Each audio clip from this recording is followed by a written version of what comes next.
अब सबसे पहले बात आती है, चलते हैं विषय वस्तु पर। चल क्या रही है? कथा। तो कथा किसे कहते हैं?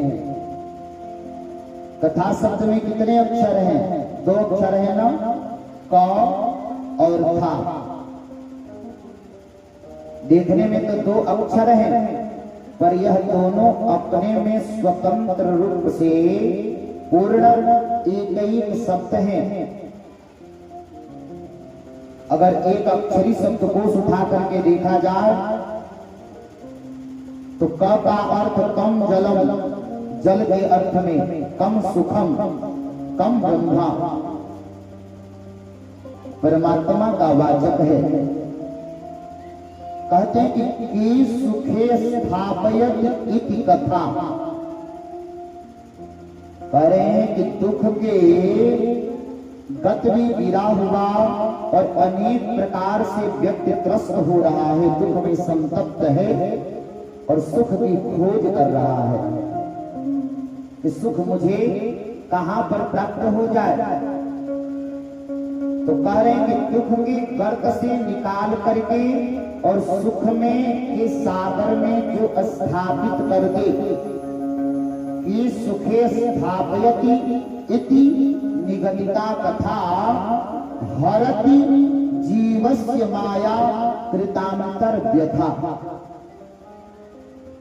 व्यास वाल्मीकिनां या प्रवक्ता प्रथा किमपि कथमपि कदापि न भवेत अन्यथा। तात्पर्य यह है कि जो दुख की गर्त से प्राणी को निकाल करके सुख के सागर में स्थापित कर दे, उसका नाम क्या है? कथा।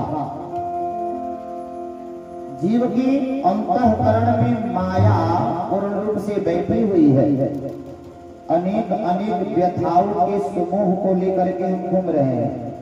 एक व्यथा नहीं, अनेक व्यथाओं के समूह को लेकर के हम भ्रमण कर रहे हैं और उसी समूह के कारण प्राणी चैन नहीं है, हमेशा बेचैनी की अवस्था में है। और जब कथा का आश्रय लिया जाता है तो ये कथा हमारे अंतःकरण के सारे व्यथाओं का हरण कर लेती है। जो गोस्वामी तुलसीदास जी द्वारा विरचित ग्रंथ है ना, रामचरितमानस, ध्यान पूर्वक सुनिएगा। रामचरितमानस, कहते हैं कि रामचरितमानस क्या है? तो कहते हैं कि रामचरितमानस एक मान सरोवर है।